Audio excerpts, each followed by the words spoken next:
And welcome back to Amber's Vlog! At sa araw po ito, ihatid ko sa inyo ang mga nakakaaliw, nakakatawa at nakakabaliw na pangyayari sa aming shooting na Clips Way Back. At ito ang mga kwento ni Amber Apostol. So, tara!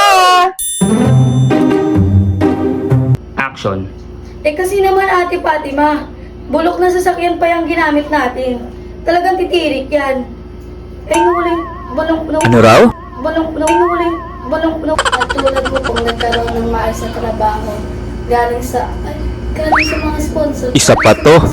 Galing sa mga sponsor. Magkapatid nga kayo. Action. Pasensya ka na, Megan, ha?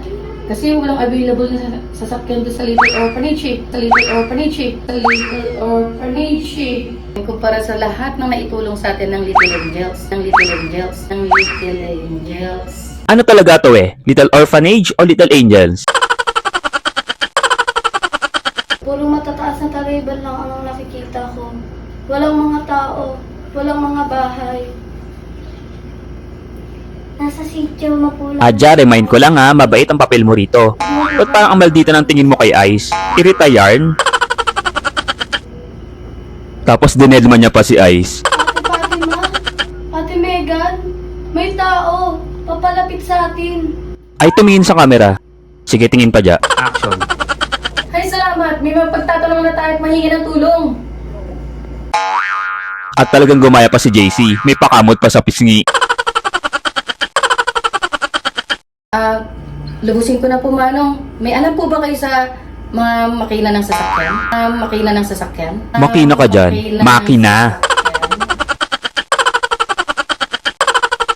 Action. Ha? Ano yun? Natatakot po ako, Ate Fatima. Natatakot ka ba talaga, Ice? Ba't parang nakangiti ka? Natatakot po ako, Ate Fatima. Action. Ba't parang nagtitinikling?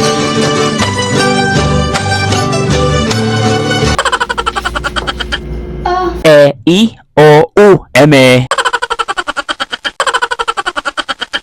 At dito na po nagtatapos ang mga kwento ni Amber Apostol. So, bye-bye! Manong, excuse me lang po. Magtatanong lang po sana.